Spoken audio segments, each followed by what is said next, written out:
করছেন না, কল করছিলাম।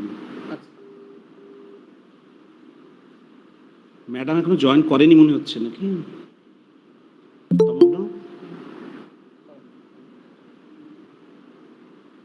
আমি তাহলে একটু ফোন করে নিচ্ছি। হ্যাঁ,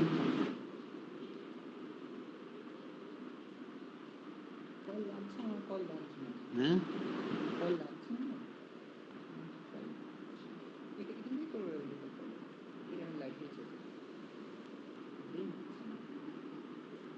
কিছু হচ্ছে নাকি দেখো তো।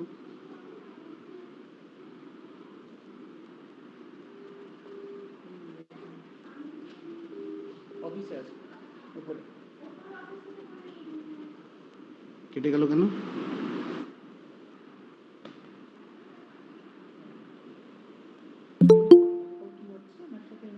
নর্মাল কল তো না, নর্মাল কল এই নম্বরে হবে? মালদ্বীপে এসছেন? হ্যাঁ,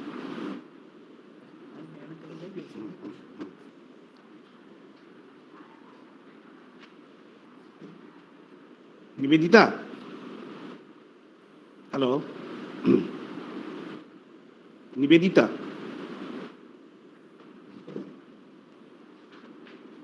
নিবেদিতা শুনতে পাচ্ছ?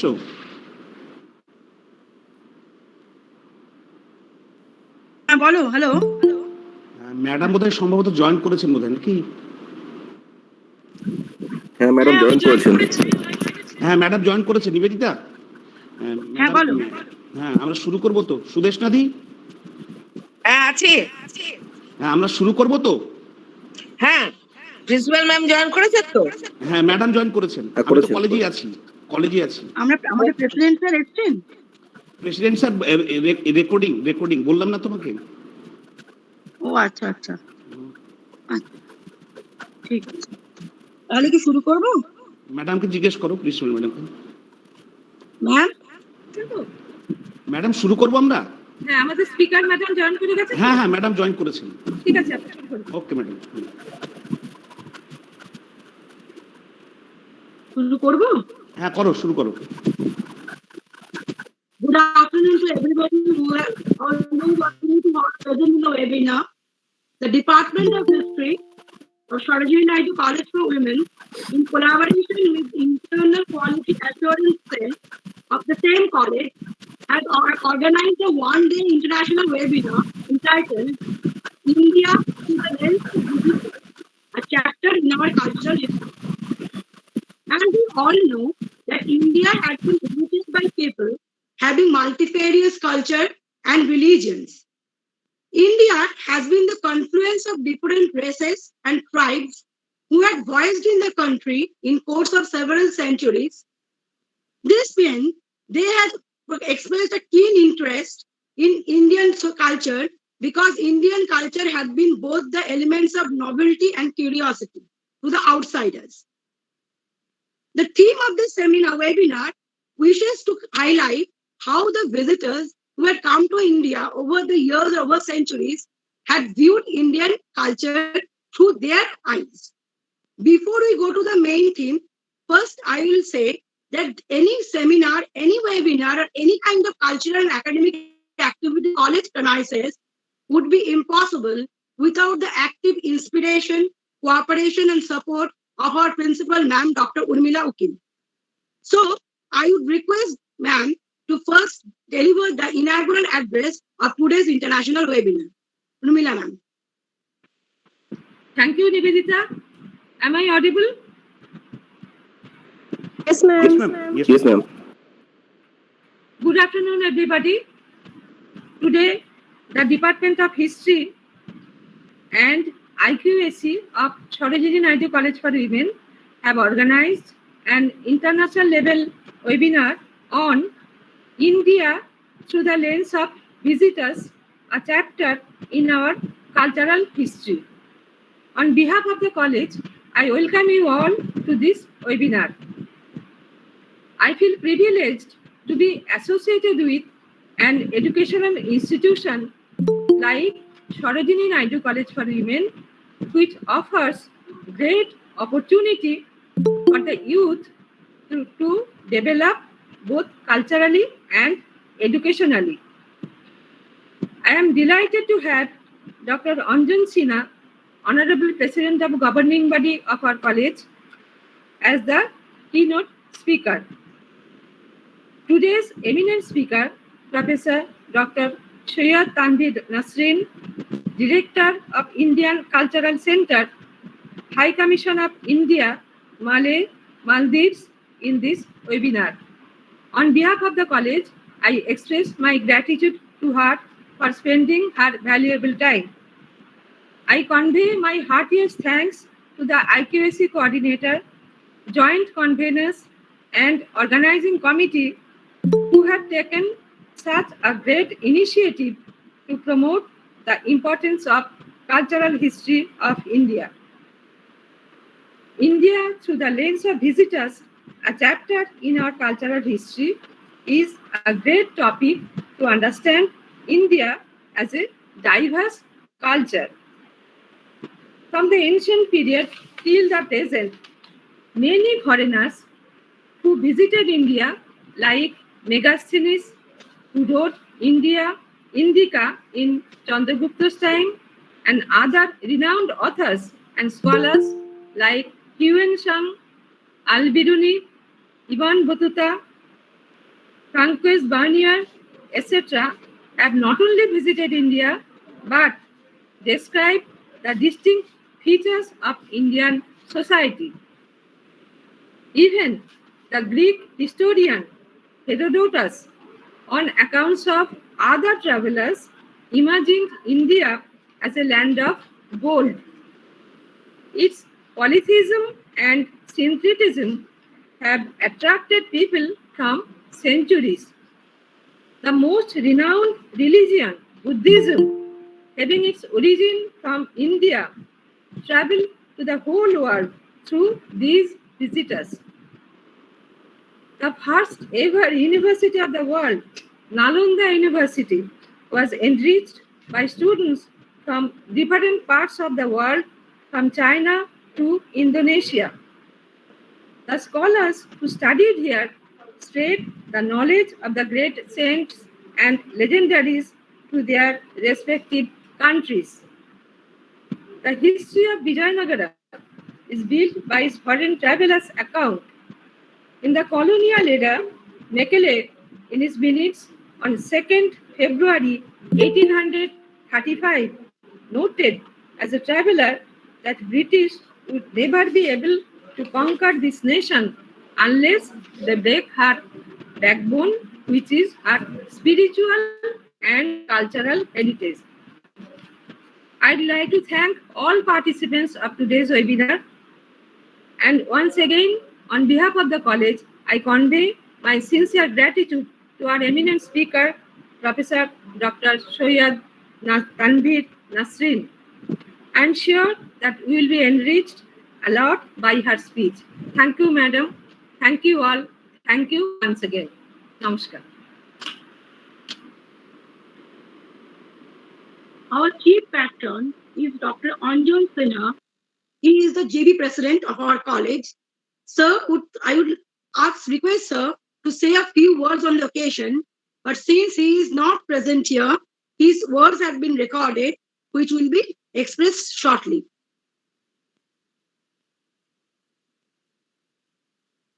Hello, Ajijul. বলেছি করে দিচ্ছে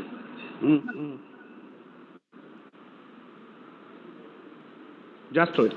It is a great privilege to discuss cultural history of India in an international webinar organized by the Department of History and IQAC of Sarojini Naidu College of Women. India represents a remarkable diversity out of which a unity has developed. People of diverse origin came to the country at different times and they settled down beside one another. They jointly built up the culture we are accustomed to associate with India. The geographical configuration of India played an important role in our contents with outside world. Indian merchants traded with merchants of Southeast and Southwest Arabia, and the Arabian merchants took the Indian goods to Syria and Egypt. The first Greek book about India was by Scylax of Carianda. Sir William Jones was the first to point out the similarities between the Sankhya system and Pythagorean philosophy. Silva Levy stated that communication between the ports of South India and Pacific Islands was well established many centuries before the Christian era. The admitted achievements of India in the direction of assimilation, adaptation, and synthesis were diverse and even conflicting. The Vedas, the Upanishads, the Ramayana, Mahabharata, and the 18 Puranas from the massive basement on which stands the magnificent edifice of India, culture and literature. The legend of churning of the oceans by the gods and asuras, which allegorically represents the great cosmic struggle between good and evil, is a favorite subject with Indian sculptors and painters. The Persian adaptation of the Mahabharata, entitled Razmunama, 16th century AD, has a set of 169 beautiful miniatures depicting Mahabharata scenes. A large number of Sanskrit plays based on the main stories of different episodes of the Ramayana has been written from quite an early period down to modern times. Sir William Jones said Sanskrit is more perfect than the Greek, more copious than the Latin, and more exquisitely refined than either. Since the Renaissance, there has been no event of such worldwide significance in the history of culture as the discovery of Sanskrit literature in the later part of the 18th century. We should make endeavors to rediscover ourselves through cultural heritage of India.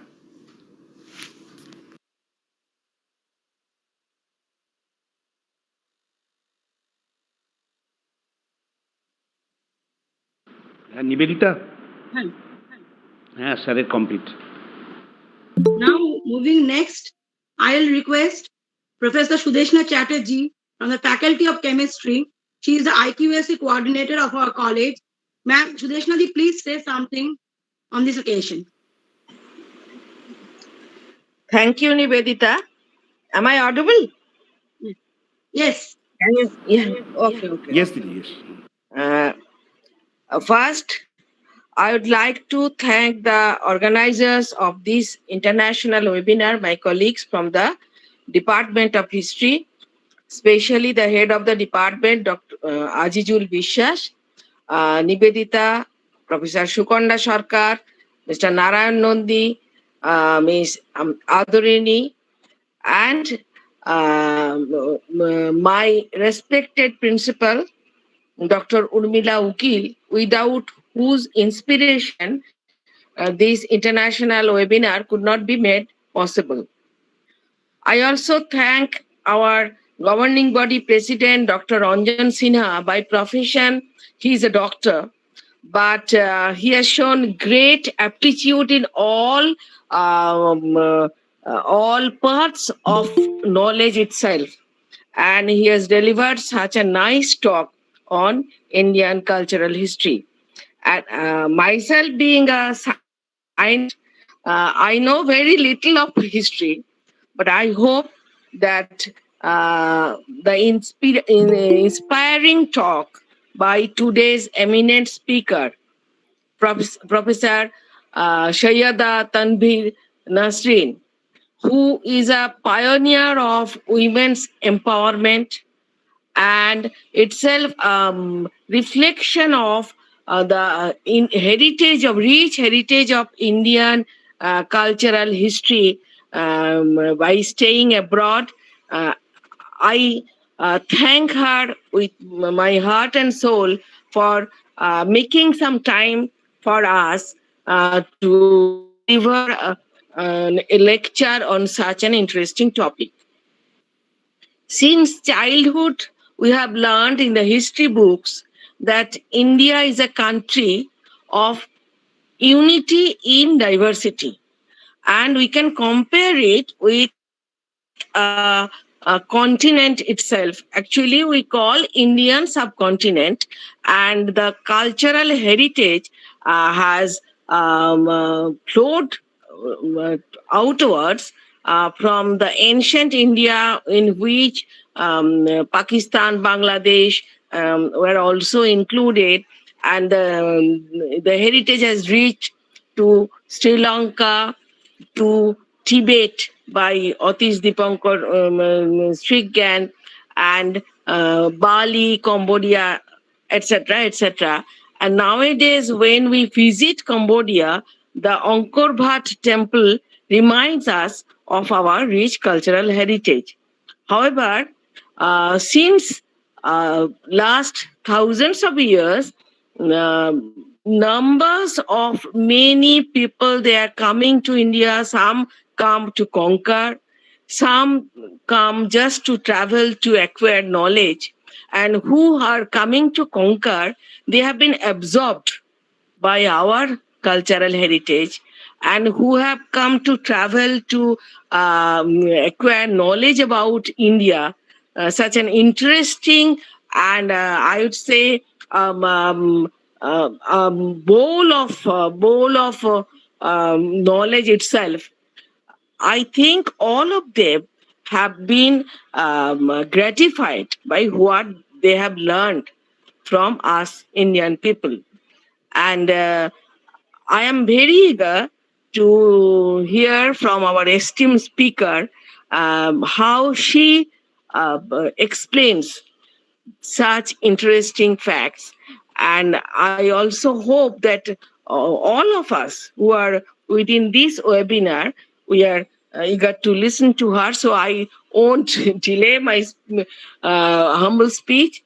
I thank all the participants of this webinar and the organizers once again, and my principal and the esteemed speaker for being present now in this webinar. Thank you all.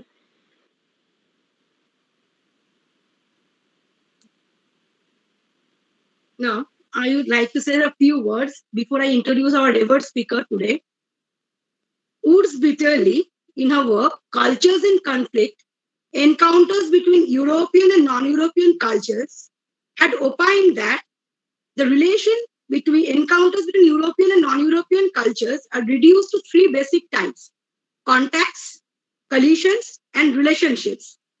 History, of course, never reveals these three basic types in a pure state. They mingle and interpenetrate, displaying peculiarities and complexities that result both from the variations of time and space. That means to say that cultures are, if we between cultures, collision between cultures, as well as there's a relationship between cultures. The relationship of the East and the West is based on this paradigm where contexts and cultures stand parallel to each other. Among the Eastern countries, India had remained the object of curiosity and interest to the external world. Outsiders had ventured in this country and had conveyed back impressions to their countrymen through life tales and travel journals. Their accounts of India and its institutions have become the source of history as well as story writing. These travelers' accounts, these tales, now travel writing had become a topic of excitement and fascination. Historians, literateurs, novelists, they have engaged their attention in travel writings. The sojourners who came to India either as travelers or as missionaries or as adventurers or carried any other identity, they had left their diaries, monographs, letters, journals, travel writings that provide glimpses about the perceptions of India, its institutions, and its cultures. These people who have come to India over the ages, they had expressed an attitude of wonder, contempt, admiration for India. The known things were seen with the big difference that they were seen through visitors' eyes. These ideas, their opinions that show a different shades, ranging from respect, detestation, disregard, and neglect. When we say that every India is seen through a lens of visitors, we have two sides of a picture. On one side, we find there is a glorification of India, Indian culture, because what is Indian culture? Swami Vivekananda defined Indian culture as Indian culture consists of philosophical thoughts, science, arts, sociology, mathematics, cosmology, astrology, and astronomy. So if this is the definition of Indian culture, and the one side we find that Indian people's food habits, art, architecture, all have influenced the outsiders. There had been a continuous assimilation and amalgamation of Indian culture because this is a first feature of Indian culture that it had imbibed cultures from abroad as well as, on the other hand, influenced the others. India is the birthplace of many religions, many thoughts and beliefs which had been carried away, disseminated through the centuries, through the length and breadth of the world. But if this is the glorified picture of Indian culture, we have the other part too. If we say the 19th century, when we move to 19th century, India had been seen as one of the greatest colony of Great Britain. While writing about India, when the Europeans were coming to India, they had been guided by some stereotyped notions because India was then the conquered race and India was conquered by Great Britain. A concept of gendered land was devised where the Europe was seen as a masculine and India as a feminine. What Shobbhushachis Bhattacharya called the domination effect, this theory was employed to show that India, Britain, or Europe, which had moved far ahead to India in many spheres of life, therefore India was to be dominated. Often the discourse that was created was based on powerful beliefs. That India is far below the ladder of civilization. Class তো হয় সাবজেক্টটা কিন্তু একদমই হয় না কালকে সে দিন ছিল আপনি যদি কাইন্ডলি একটু আসেন When it comes to Orient, he says that Orient was exclusively an Occidental creation. A unilateral discourse followed, which was based on European power, domination, and hegemony. Generally, the non-officials who came to India, because the official position often inhibited the colonial administrations to express their opinion, but the non-officials of the others who came to India, both as the servants of the company, the servants of the officials, their family, or the missionaries or others, generally their opinion was biased because India was taken to be seen as the colonial other against whom Europe continuously explained its superiority, and these people never relinquished their claim to superseriousness. Their idea was not to realize or not to accept the heterogeneity of cultures. They generally had a scorn for the country because India was treated as a hidden land, and from that viewpoint, everything Indian was considered. So, if we say the visitor's lens, we will find there is a collage of opinions from respect, admiration, love, adoration, extolation to benign neglect, benign hatred. So, this collage of opinions or this idea about Indian culture through the ages, this would be explained, or probably ma'am would be dealing, our ever speaker would be dealing with these things and would give us a picture how Indian culture had been seen through the ages by different visitors at different points of time. Now it's a time for me to introduce our speaker of the day, Dr. Shahid Tanveer Nazreen, or Professor Shahid Tanveer Nazreen, Director, Indian Cultural Center, High Commission of India, Malé, Maldives. Dr. Shahid Tanveer Nazreen has been educated at Presidency College, Jadavpur University, and Jawaharlal Nehru University. She has served the University of Burdwan for more than 2 decades before joining the Indian Council for Cultural Relations under Ministry of External Affairs, Government of India. Professor Nazreen has traveled widely across the globe as visiting scholar, later as visiting professor at various universities, academic institutions, and think on culture. And she has dealt with various aspects of gender and culture. These are areas of specialization on which she has also written extensively. Professor Nazreen, along with her services at the Department of History, had also been associated with the Department of Women's Studies at the University of Burdwan since its inception, first as coordinator and then as professor in charge for 11 years from 2009 to 2019. She has also served in several administrative capacities. Currently, she is the first Secretary Culture at the High Commission of India, Maldives, and Director of Indian Cultural Center. Okay. Now, I would request ma'am to speak or to deliver a lecture on today's webinar. Over to you, ma'am.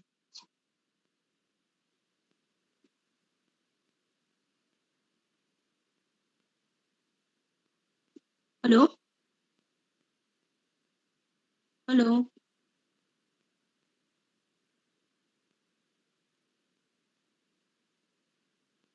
Arjun? Join করছি madam. হ্যাঁ madam. হ্যাঁ নমস্কার এবং ইতিহাস বিভাগ, Sarojini Naidu college for women এবং আপনাদের IQAC কে অনেক ধন্যবাদ জানাচ্ছি আমাকে এই বিষয়টায় বলতে আমন্ত্রণ জানানোর জন্য। And as is generally done in an international webinar, I understand you have been speaking in English, and I hope I would not be expected to speak in English because I am really, really tired of speaking always in English. এবং যেহেতু এখানে অধিকাংশই ছাত্রছাত্রীরা আছেন যারা সম্ভবত বাংলা বোঝেন, আজিজুল বাবুর সঙ্গে আমার যেরকম কথা হয়েছিল আমি বাংলাতেই বলি, তাই তো? হ্যাঁ ম্যাম, ঠিক আছে ম্যাম, বলুন। হ্যাঁ ম্যাডাম। Thank you. এটা ওয়ান। অ্যান্ড সেকেন্ড, দেখুন আমি খুব থিওরাইজ করব না, থিওরাইজ করার আমার সাধ্যও নেই, আমি খুব সামান্য সাধারণ কিছু কথা বলব। আমি এখন মালদ্বীপে আছি। দুই দেশের মধ্যে সাংস্কৃতিক বিনিময় এবং তার মাধ্যমে যে সম্পর্ক স্থাপন, সেটাই আমার কাজ, কিছু কূটনৈতিক দায়িত্ব সহ। এটা করতে গিয়ে আমি দেখেছি, আপনারা জানেন যে ইবনে বাতুতা তো 14শ শতকে মালদ্বীপে এসেছিলেন। এছাড়া খুব ইন্টারেস্টিং দুটো জিনিস নতুন করে দেখলাম। একটা 1529 খ্রিস্টাব্দে ডায়েপ ফরাসি বন্দর থেকে, from the French port of Dieppe, Jean এবং রাউল পার্মেন্টিয়ার, জঁ পার্মেন্টিয়ার আর রাউল পার্মেন্টিয়ার নামে দুজন ফরাসি পর্যটক মালদ্বীপে এসেছিলেন এবং 1531-এ তাদের ভারত মহাসাগরে তাদের ভ্রমণ কাহিনী প্রকাশিত। এর প্রায় 70 বছর পরে ফ্রাঁসোয়া মার্টিন দে ভাইতার আর ফ্রাঁসোয়া পাইরাত দে লাভেল নামে দুই ফরাসি পর্যটক, তারা সেন্ট মালো থেকে শুরু করে 1601-এ তারা দুটো আলাদা জাহাজে, ইন্টারেস্টিংলি একটা জাহাজের নাম ছিল ক্রসা আর করবেন নামে দুটো জাহাজে তারা মলদ্বীপসে পৌঁছন 1602-এ। করবেন নামের জাহাজটা ডুবে যায় এবং পাইরাট দে লাভেল, যেহেতু তারা দুটো জাহাজে ছিলেন, পাইরাট দে লাভেলকে বন্দি করা হয় এবং 5 বছর তিনি মালদ্বীপে বন্দি থাকার পরে 1607-এ ছাড়া পান এবং তারপরে তিনি চট্টগ্রাম, ক্যালিকাট, গোয়া ঘুরে দেশে ফেরত যান। দেশে ফিরে গিয়ে 1611-এ তিনি একটা তার ভ্রমণ কাহিনী লেখেন, discourse de voyage de François in the oriental নামে, অর্থাৎ ফ্রাঁসোয়ার ইন্ডিয়া এবং ওরিয়েন্টাল ওয়ার্ল্ডে ভ্রমণের ডিসকোর্সেস বিষয় 1611। আর অন্য যে জাহাজটা ক্রসা, যেখানে মার্টিন দে ভাইতার ছিলেন, তিনি তারও আগে ফ্রান্সে ফিরে গিয়ে তার এই ভ্রমণের বৃত্তান্ত 1603 সালে প্রকাশ করেন। এগুলো নানা ভার্সন, পরে এগুলো অনেক এডিটেড ভার্সন পাওয়া যায়। এগুলো পড়তে পড়তে আমার এই বিষয়টা নিয়ে একটু চর্চার আগ্রহ হলো এবং ছোটবেলা থেকেই যে কথা আমরা শুনলাম এতক্ষণ, ছোটবেলা থেকেই আমরা মেগাস্থেনিস ফাহিয়ান, আলবেরুনি, ইবনে বাতুতা কম বেশি পড়ে বড় হয়েছি। ছাত্রছাত্রীরা ভাবতেই পারেন এ আর নতুন কথা কি আছে। সত্যিই হয়তো খুব নতুন কথা নেই, একেবারেই নতুন কথা নেই। আর ইতিহাসে আর কি বা নতুন শেষ পর্যন্ত। কিন্তু আমরা আমার সাম্প্রতিকতম আগ্রহের জায়গা থেকে যেহেতু বিষয়টা দেখছি, আমার মনে হলো আপনাদের সঙ্গে একটু ভাগ করে নিই। আমি আবার বলছি, আমি তত্ত্ব বিশারদ নই, আমি তত্ত্ব জানিও না। আর তত্ত্বের প্রয়োগ সর্বদা সফল হবে এমন খুব ধ্রুব বিশ্বাসও আমার নেই। কাজেই আমি আমার মতো করে যেরকম বুঝেছি একটু আপনাদের সঙ্গে আলোচনা। অধ্যাপক আজিজুল বিশ্বাস আমাকে জিজ্ঞাসা করেছিলেন আমি কোন পিরিয়ডের কথা বলবো। পিরিয়ড স্পেসিফিক করে নিলে যেমন একটা সুবিধে আছে, আমরা ইতিহাসকে খুব কম্পার্টমেন্টালাইজ করে ভাবি, তাতে তার একটা সুবিধেও আছে, ইন্টেন্সিভলি সেটা চর্চা করা যায়। আমি সেটাকে অগ্রাহ্য করছি না, আমার সে ধৃষ্টতাও নেই। কিন্তু আমার মনে হয় বহু ক্ষেত্রে যে একটা যুগের সময়সীমায় একটা বিষয়কে বেঁধে ফেললে সামগ্রিকভাবে বিষয়টাকে অনুধাবন করতে, বিষয়টাকে বুঝতে অনেক সময় অসুবিধা হয়। আমি একটা লং ন্যারেটিভ দেওয়ার চেষ্টা করব, কোনো তত্ত্ব কথা নয়। ইতিহাসের ছাত্রী হিসেবে খুব সাধারণভাবে, খুব সহজভাবে আমি যেটা বুঝি, যা বুঝছি সেটা একটু আপনাদের সঙ্গে ভাগ করে নিতে চাই। যদি বিরক্তিকর মনে হয় আপনারা অনুগ্রহ করে যে কেউ যে কোনো সময় লিভ করে যাবেন। আর যদি মনে হয় এগুলো সবই জানা কথা, আপনাদের মূল্যবান সময় নষ্ট করার কোনো প্রয়োজন। দেখুন, এই পর্যটকদের বিবরণগুলোকে আমরা সোর্স বলে থাকি। অবশ্যই এগুলো ইতিহাস রচনার নির্মাণের ক্ষেত্রে খুব গুরুত্বপূর্ণ উপাদান। কিন্তু ইতিহাস রচনার ক্ষেত্রে যিনি ইতিহাস রচনা করছেন, সেক্ষেত্রে আমরা যেমন অবজেক্টিভিটি এবং বায়াস নিয়ে অনেক চর্চা করে থাকি, নিরপেক্ষতা বিষয়ক বিভিন্ন আলোচনা করে থাকি, কথা বলি, এই উপাদানগুলির লেখকদের ক্ষেত্রেও কিন্তু সেই বিষয়গুলি প্রযোজ্য। এই বিষয়টা মানে আমি একজন একটা ট্রাভেল অ্যাকাউন্ট, সেটা মানে জাস্ট ট্রাভেল অ্যাকাউন্ট নয়, একটা ফরেনার্স অ্যাকাউন্ট অফ ইন্ডিয়া, সেটাকে আমি কিভাবে দেখবো, কোন অবস্থান থেকে দেখবো এবং সেই লেখার মধ্য দিয়ে সেই লেখকের কি অবস্থান প্রকাশিত হচ্ছে, এই বিষয়টা খুবই মনোগ্রাহী এবং কিছুটা কৌতুককরও বটে। আমি দু একটা উদাহরণ দিই। যেমন মেগাস্থেনিস নিজে ছিলেন রাজদূত। অপরাধ নেবেন না, আমি একটা ডিপ্লোম্যাটিক সার্ভিসে আছি, আমি জানি যে সেকালের ডিপ্লোম্যাটদের আরো কত, তিনি রাজদূত ছিলেন, আরো কত প্রোটোকল ছিল, তিনি রাজসভা থেকে সমাজটাকে দেখেছিলেন। তার ফলে তিনি সমাজে হেঁটে চলে সমাজটাকে বোঝার চেষ্টা করেননি। তার স্টেটাস, তার পজিশন অনুসারে তার পক্ষে পায়ে হেঁটে ভারতবর্ষ চেনা সম্ভব ছিল। ফলত তার লেখায় রাজসভার দূরত্ব থেকে সমাজ ও সংস্কৃতিকে দেখা, যেখানে সাধারণের সঙ্গে যোগ কম, যদিও ইন্ডিকা পরোক্ষ উদ্ধৃতির মধ্য দিয়ে আমরা পেয়েছি, এগুলো মোটামুটি স্কুলের স্টুডেন্টরাও জানে, আমি তার মধ্যে যাচ্ছি।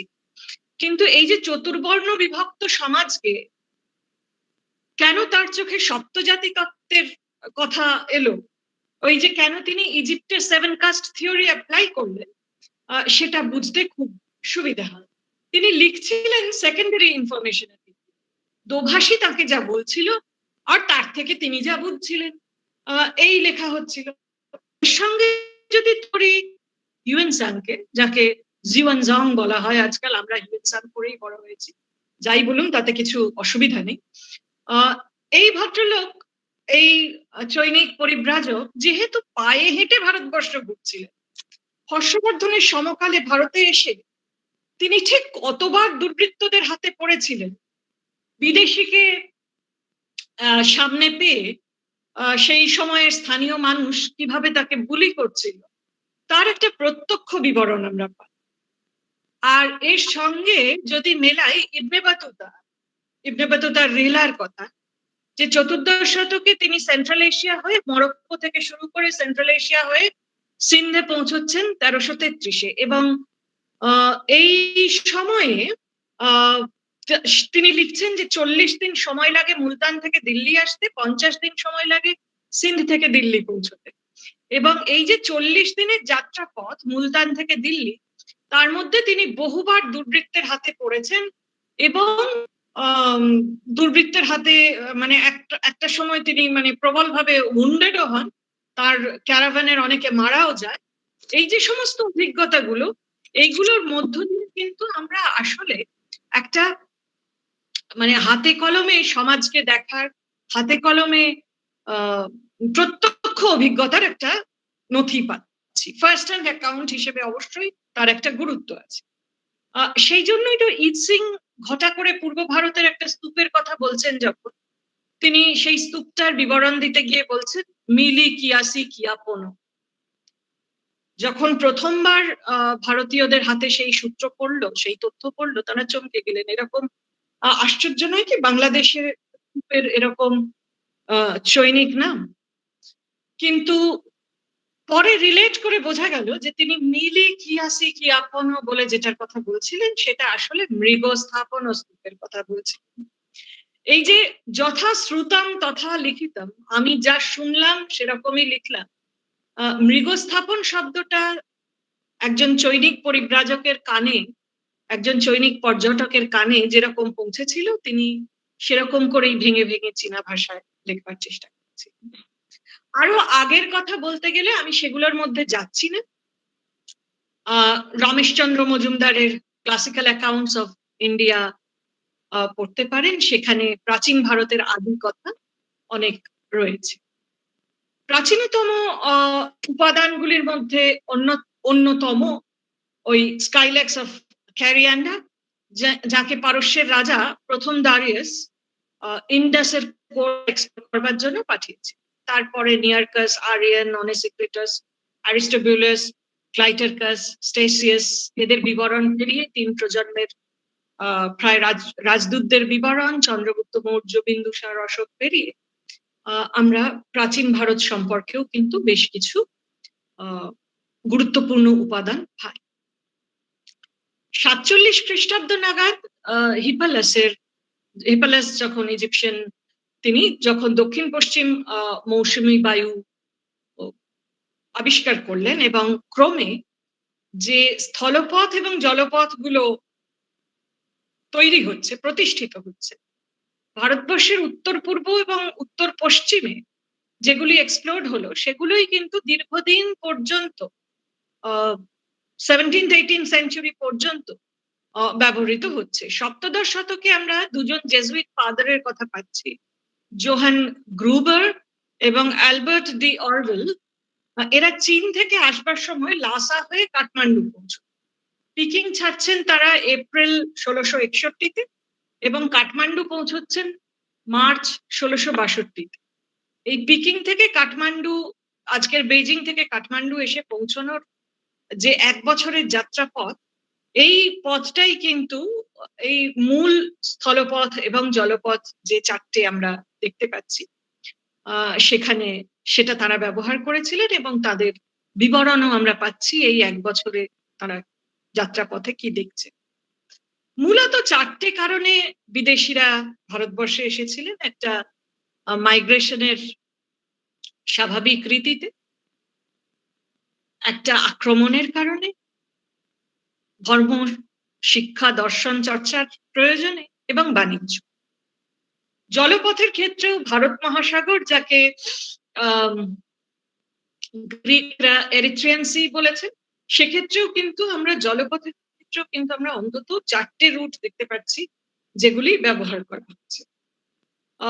মধ্যযুগের কথায় যদি আসি, সেখানে মানে এই কম্পার্টমেন্টালাইজেশন হিসেবে যদি আমরা ভাবি, যেমন আমি হিউয়েন-সাং এবং ইবনে বাতুতার কথা বললাম, সেরকম আমরা যদি কম্পার্টমেন্টালাইজেশন, পিরিয়ডাইজেশনের একটা চেষ্টা করি, তাহলে মধ্যযুগে অন্যতম earliest visitor to India Sulaiman ছিলেন 851।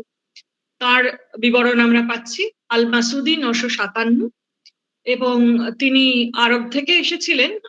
আল মাসুদির একটা লেখা মুরুজুল জাহাব, তার যে বই, সেখানে কিন্তু ভারতবর্ষের ধর্ম ও দর্শন সম্পর্কে যে বিস্ময়, যে মুগ্ধতা আমরা লক্ষ্য করছি, এবং এটা কিন্তু যদি আমরা ওই মেগাস্থেনিসের সময় থেকে দেখি, তাহলে আমি পরে সেটায় আসবো একদম শেষে, যে কলোনিয়াল পিরিয়ড পর্যন্ত কিন্তু আমরা যে সমস্ত এই বিবরণগুলো পাচ্ছি, ট্রাভেলার্স বিবরণগুলো পাচ্ছি, সেখানে ভারতবর্ষের শিক্ষা, ভারতবর্ষের সংস্কৃতি, মানে এটা কিভাবে একটা সমন্বয়ী সংস্কৃতি গড়ে তুলেছিল বা কম্পোজিট কালচার গড়ে তুলেছিল, আমি সেটার মধ্যে ঢুকছি না। আমি জাস্ট এটুকু বলবার চেষ্টা করছি যে ভারতবর্ষের যে শিক্ষা, ভারতবর্ষের যে দর্শন, ভারতবর্ষের যে সংস্কৃতি, সেই সম্পর্কে কিন্তু একটা অপার মুগ্ধতা এদের লেখার মধ্য দিয়ে, একটা বিস্ময় তাদের লেখার মধ্য দিয়ে ফুটে ওঠে। ঠিক যেরকম মেগাস্থেনিস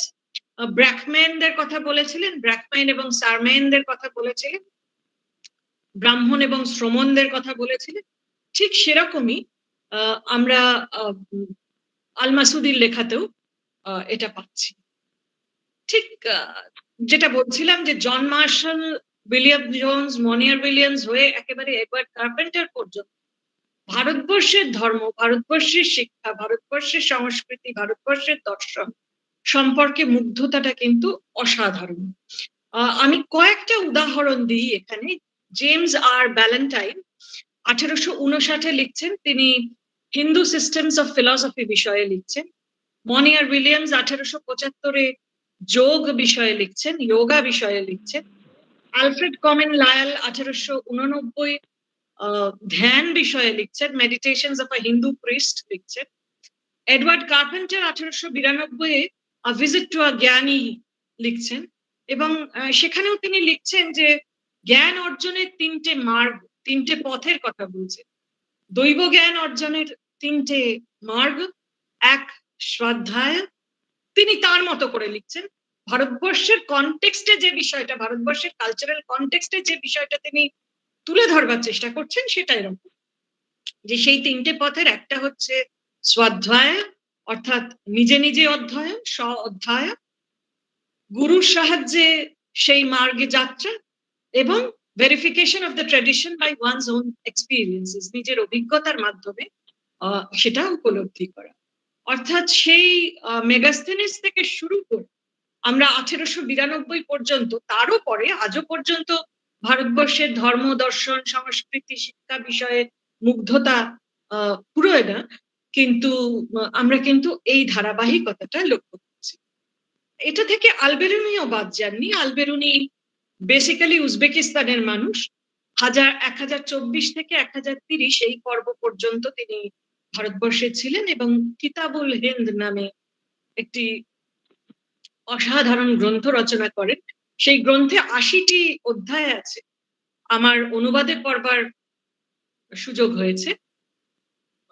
অধ্যায়গুলি ছোট ছোট, কিন্তু সেখানে জ্যোতিষ, ভারতবর্ষের জ্যোতিষ, ভারতবর্ষের জ্যোতির্বিজ্ঞান, ধর্ম, দর্শন, সাহিত্য, উৎসব, রীতিনীতি, সমাজ জীবন সব মিলিয়ে সংস্কৃতি, অসাধারণ সব বিবরণ রয়েছে। এবং এখানেও কিন্তু আলবেরুনি যেহেতু নিজে ইন্টারঅ্যাক্ট করছিলেন, এবং সেই সময়ে এটাও খুব রিমার্কেবল, আমরা এই যে ইনসুলারিটি অফ ব্রাহ্মণিক্যাল নলেজের কথা বলি, সেটা কিন্তু কমপ্লিটলি কাউন্টার করছে আলবেরুনির এক্সপিরিয়েন্স।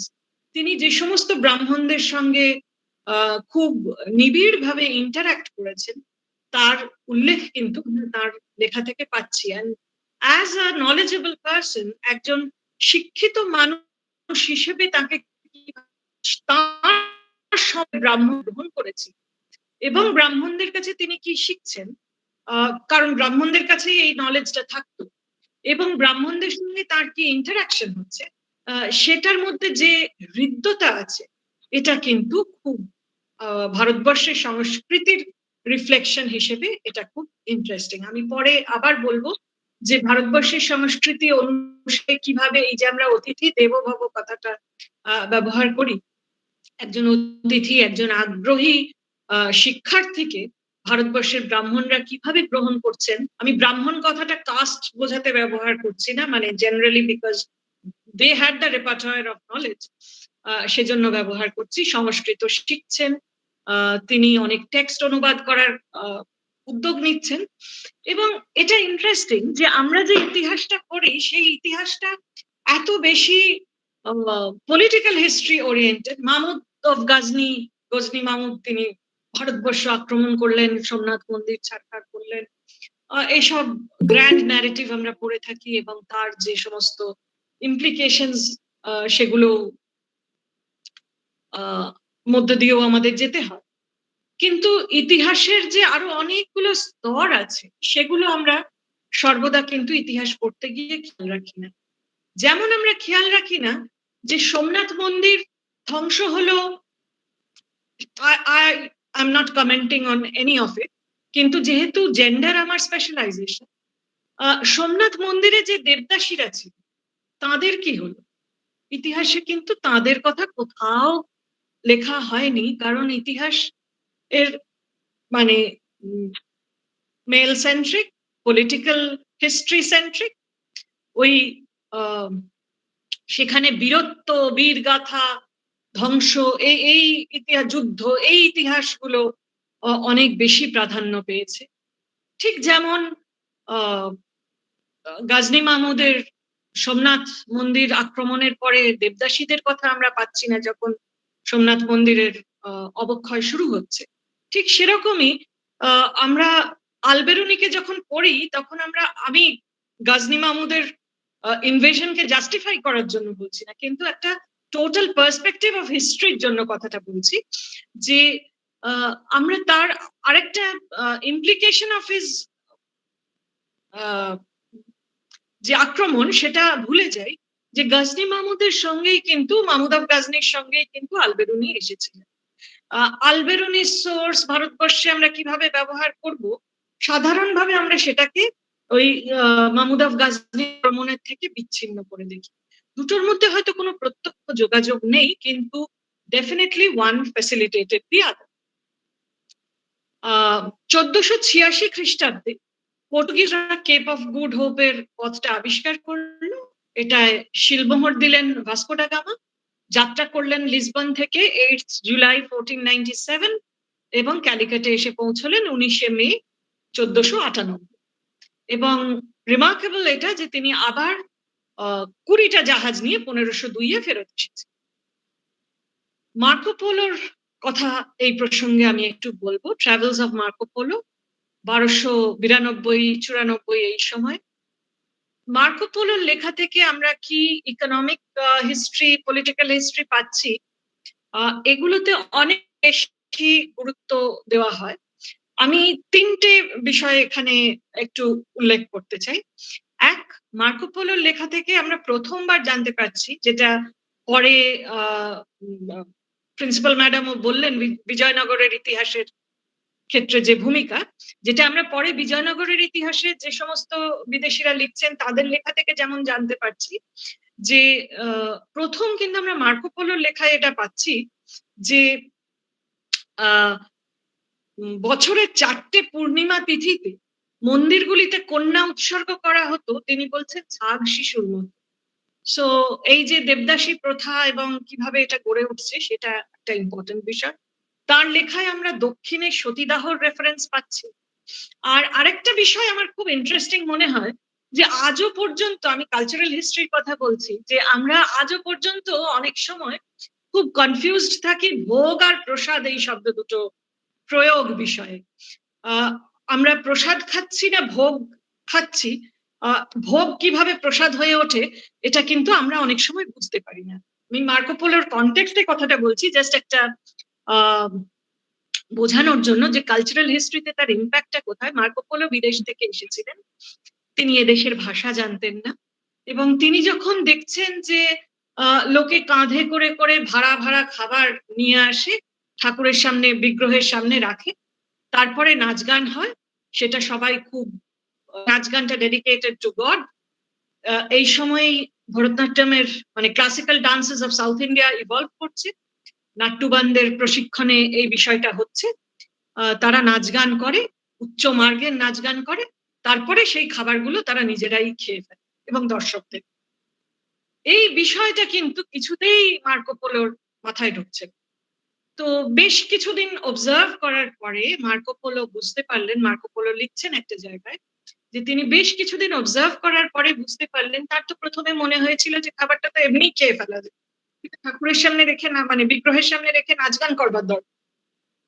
পরে তিনি লিখছেন অসাধারণ statement, the spirit of the idol has the substance of the food. এই যে spirit of the idol having the substance of the food, এবং যেভাবে ভোগ প্রসাদ হয়ে উঠছে, ভারতবর্ষের সংস্কৃতি সম্পর্কে এই রিফ্লেকশন আমরা মার্কো পোলোর লেখা ছাড়া হয়তো পেতাম। বিজয়নগরের ইতিহাসের কথা আগেই প্রিন্সিপাল ম্যাডাম বলেছেন। আমরা বিজয়নগরের ক্ষেত্রে খুব ভাগ্যবান যে বহু বিদেশি পর্যটক, অন্তত 7 জন বিদেশি পর্যটকের কথা আমি এনলিস্ট করে বলতে পারি। নিকোলা কন্টি থেকে শুরু করে, যিনি প্রথম দেবরায়ের সময়ে এসেছিলেন 1420-21, আব্দুর রাজ্জাক পার্সিয়ান, দুয়াতে বারবোসা 1500 থেকে 1516, পর্তুগিজ 1520-22 কৃষ্ণদেব রায়ের সময় এসেছিলেন ডমিঙ্গো পেজ, অচ্যুত দেবরায়ের সময় এসেছিলেন ফার্নাও নুনিজ, এছাড়াও সিজার ফ্রেডরিক এবং জন হিউয়েন ভন লিন্স। এরা এই অন্তত 7 জন বিদেশি পর্যটকের লেখা থেকে আমরা বিজয়নগরের সমসাময়িক সমাজ এবং ভারতীয় সংস্কৃতি সম্পর্কে জানতে পারি।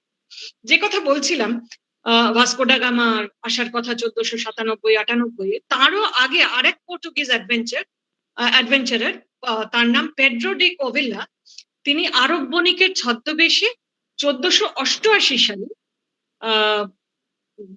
ক্যানানোরে এসে পৌঁছেছিল এবং পর্তুগালের রাজাকে তিনি, এটা মানে কতটা একটা ডেয়ারিং অ্যাডভেঞ্চার বুঝতে পারছেন। একজন পর্তুগিজ মানুষ, তিনি একজন আরব বণিকের ছদ্মবেশে এসে পৌঁছেছেন এবং তিনি পর্তুগালের রাজাকে যে তথ্য দিতে পেরেছিলেন সি রুট সম্পর্কে, ভারতবর্ষে পৌঁছানোর জলপথ সম্পর্কে যে তথ্য পৌঁছতে পেরেছিলেন, গোয়া, কালিকাট এবং অন্যান্য বন্দরে তিনি নিজে, আজকের পরিভাষায় যদি বলি, ফিল্ড ওয়ার্ক করে, সেটা নিশ্চয়ই ভাস্কো ডা গামাকে ইন্সপায়ার করেছে।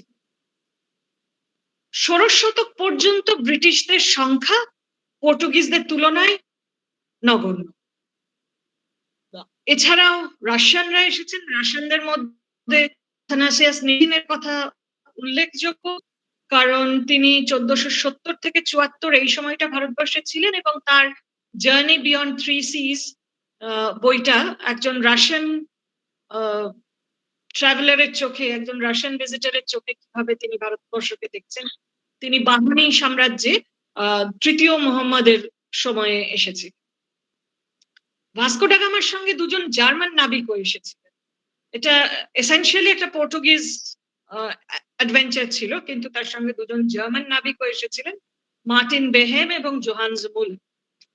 তাদেরও কিছু বিবরণ রয়েছে।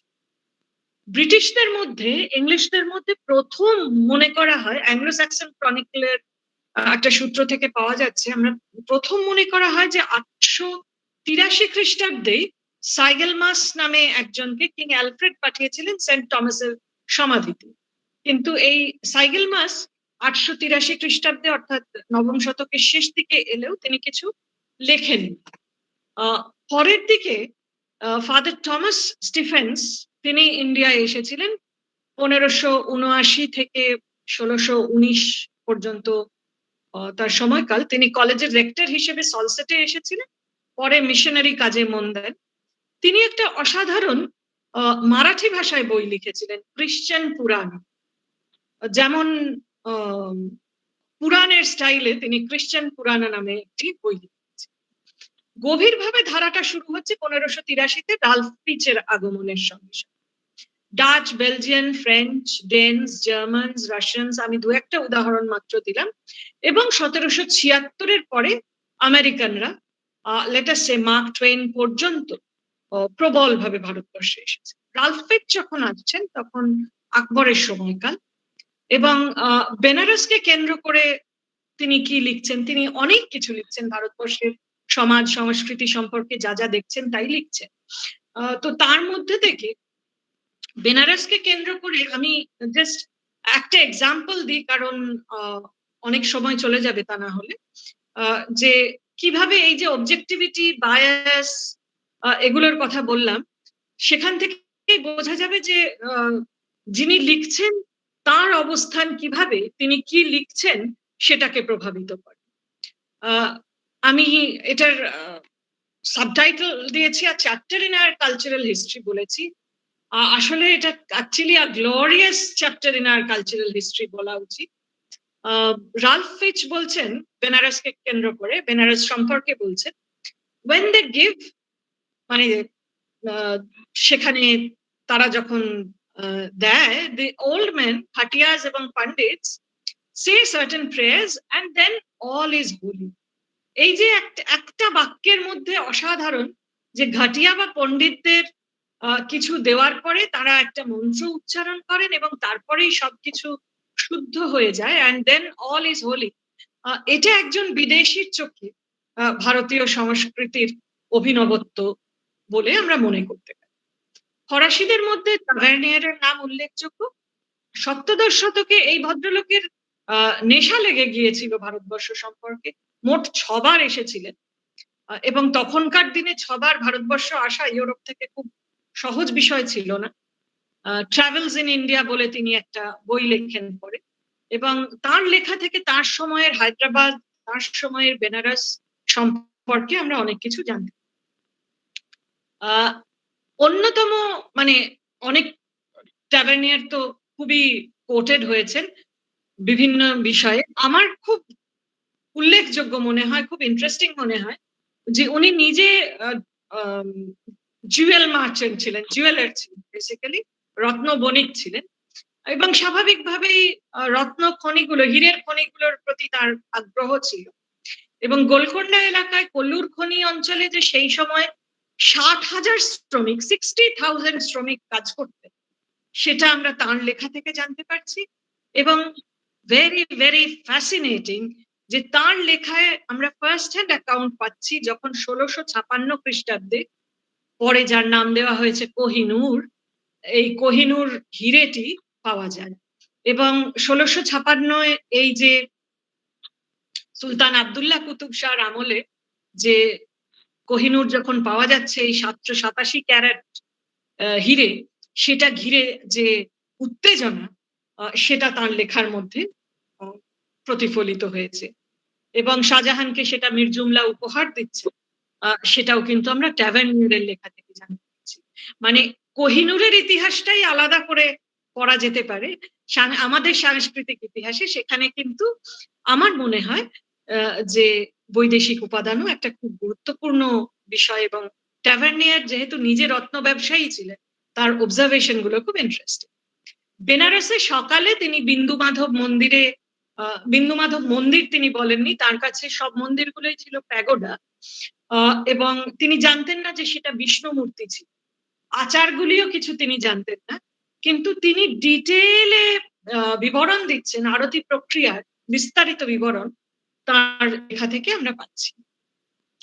1823-24 সালে আর্চ বিশপ রেজিনাল্ড হেবার, তিনি ব্রিটিশ ক্যান্টনমেন্টে ছিলেন, মিশনারি, এবং ওই যে বললাম ভারতবর্ষের সংস্কৃতি যেখানে অতিথি দেবো ভব, তারা যেভাবে আলবেরুনিকে সাদরে আমন্ত্রণ জানিয়েছেন। Alberuni is just a name. সেই সময় আরব থেকে, গ্রিস থেকে, আরো আগে গ্রিস থেকে প্রচুর স্কলার ভারতবর্ষে এসেছেন, ট্রান্সলেশন ওয়ার্ক করেছেন, amazed at the rich wonder of our knowledge, আমাদের শিক্ষা, সংস্কৃতি, ধর্ম, দর্শন ইত্যাদি।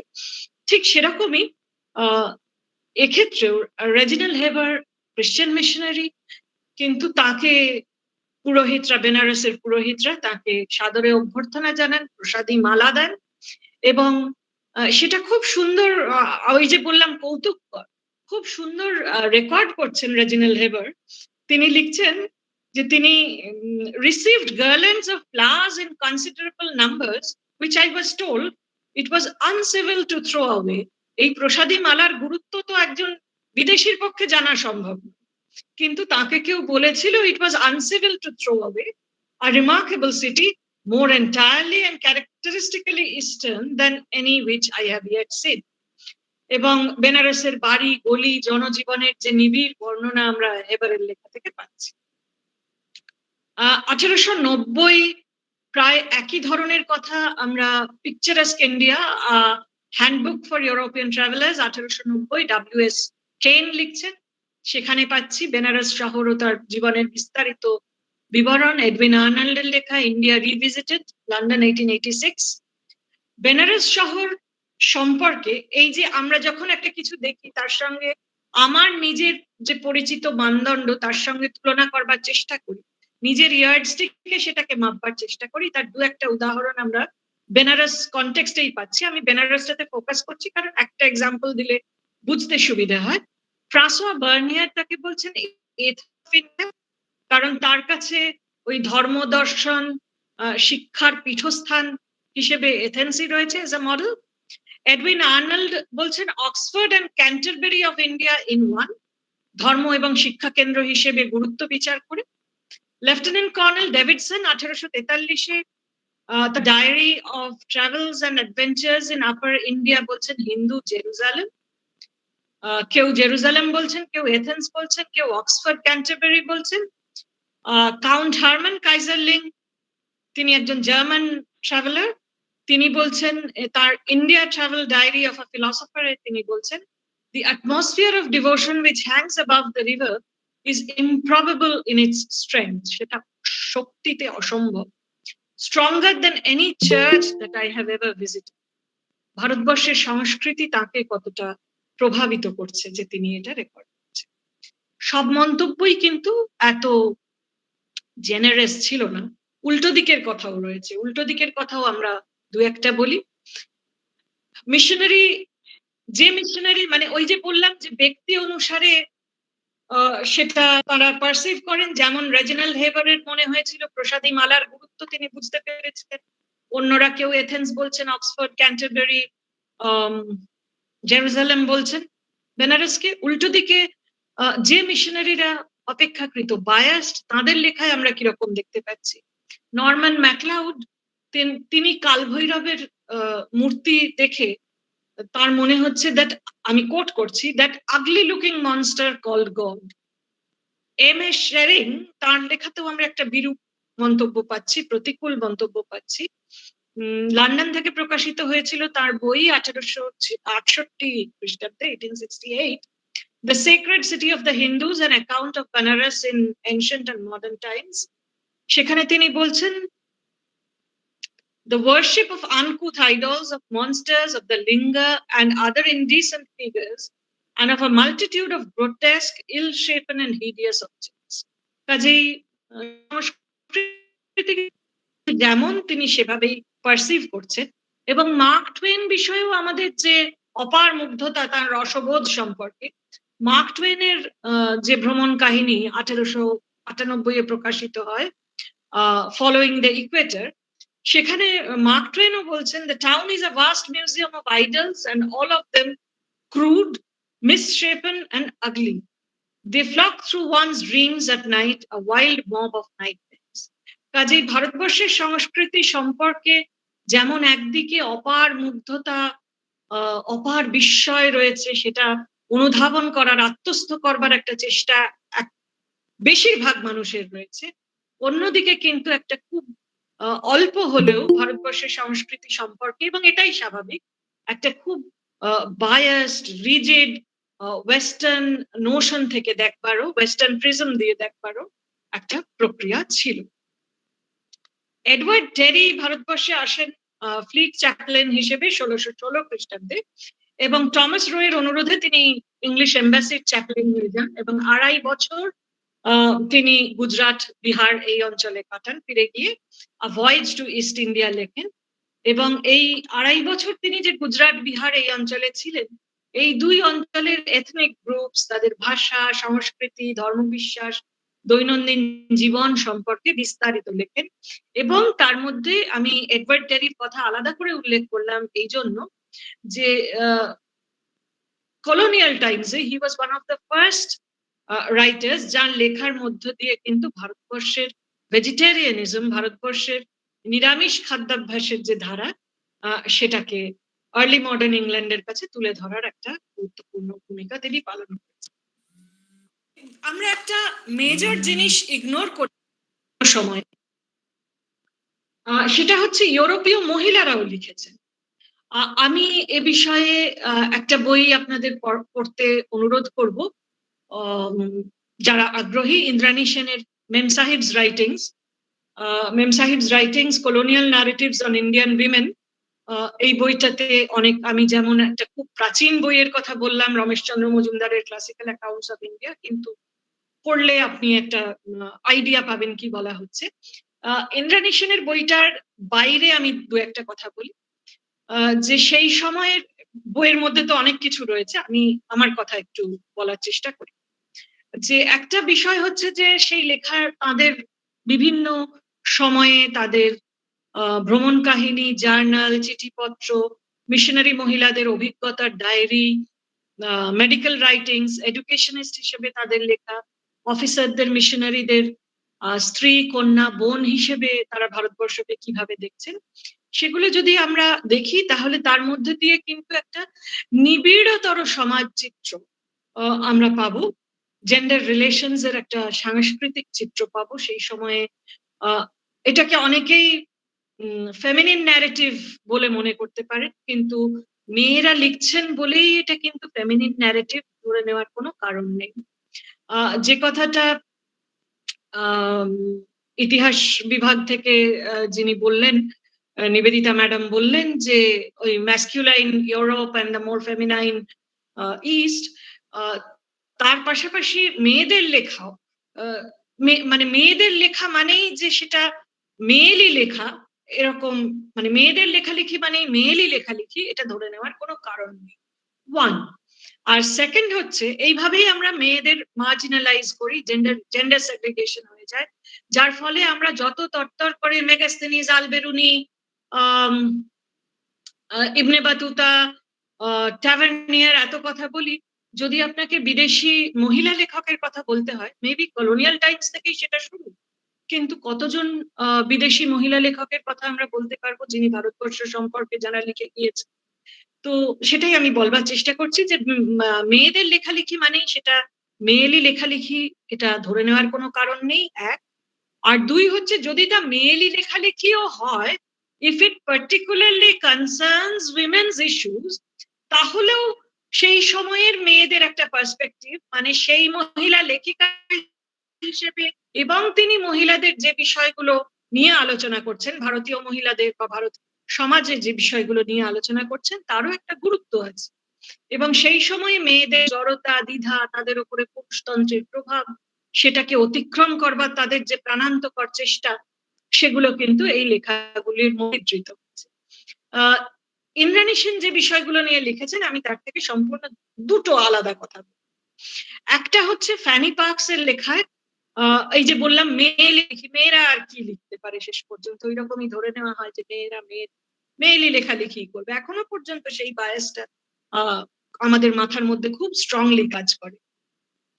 ফ্যানি পার্কস মুসলমান মহিলাদের গয়না নিয়ে লিখছেন একটা জায়গায়, এবং সেই গয়নাগুলোর যে বিবরণ তিনি দিচ্ছেন তারও কিন্তু একটা সাংস্কৃতিক তাৎপর্য আছে, কোন ধরনের গয়না কোন শ্রেণীর মহিলারা পরেন, এবং তার কি সাংস্কৃতিক দোতনা, সেটা উল্লেখযোগ্য। আরেকটা আমি উল্লেখ করব এখানে, যে ভেরি সিরিয়াস অবজারভেশন, এবার আমি প্রায় শেষের দিকে এসে পৌঁছেছি। ভেরি সিরিয়াস অবজারভেশন, আমরা তো আমাদের দেশের সাধারণভাবে কিভাবে আমরা স্বাধীনতার দিকে গেলাম, একটা রাজনৈতিক আন্দোলনের মধ্য দিয়ে ক্রমে ক্রমে স্বাধীনতার দিকে গেলাম, এই পুরো বিষয়টাকে আমরা একটা পলিটিক্যাল হিস্ট্রির প্রিজমে দেখতে অভ্যস্ত। A very serious observation comes from Flora Annie Steele, ইনি ইন্ডিয়া, এর বইটার নামই ইন্ডিয়া, লন্ডন থেকে প্রকাশিত হয়েছিল 1912। তিনি 1912তেই লিখছেন, মানে 1912 প্রকাশিত হয়েছে, একটু আগে লেখা বই, যে ভারতবর্ষে কেন ব্রিটিশ নিয়ন্ত্রণ শেষ পর্যন্ত সম্ভব নয়, কেন কলোনাইজ করা সম্ভব নয় ভারতবর্ষকে, সেখানে তিনি আনসুটেবল ক্লাইমেটিক কন্ডিশনের কথা বলছেন। আমি এটা একটু কোট করি, যে পিক অফ ব্রিটিশ কলোনিয়ালিজম কিন্তু সেই সময় আর্লি 20th সেঞ্চুরি, যখন ব্রিটিশ বা ভারতবর্ষের রাজনৈতিক ইতিহাসের বর্তমান ভাবতেই পারছে না যে এর বাইরে কিছু আছে, তখন তিনি লিখছেন, এই মহিলা লিখছেন এবং দেখুন যে এটা মহিলার লেখা, কিন্তু এসেনশিয়ালি মেয়েলি লেখা নয়। তিনি লিখছেন, India is full of problems, the first and greatest of all being to the Englishmen how to get through each successive hot weather.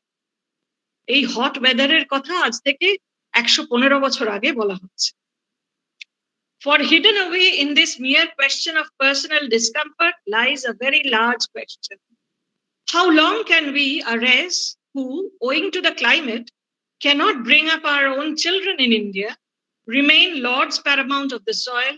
For we are the government, and the government is the absolute owner of every inch of land. But it is evident, আবার gap দিয়ে coat করছি, but it is evident we cannot colonize India. Nature has decreed we remain in India on sufferance. Are we to remain so always, spending our best years, giving our best lives to India? Or are we by and by to take off our hats and say politely, that is enough, you can fend for yourselves? এটা ভারতবর্ষকে যে অধিকার করে রাখা ব্রিটিশদের পক্ষে সম্ভবপর নয় ভারতবর্ষের জলবায়ুর কারণে, এ কথা একজন ব্রিটিশ মহিলা 20 শতকের গোড়ায় লিখছেন। এবং অ্যানাল স্কুলের তত্ত্বের উত্থানের অনেক আগে তিনি এই কথা লিখছেন।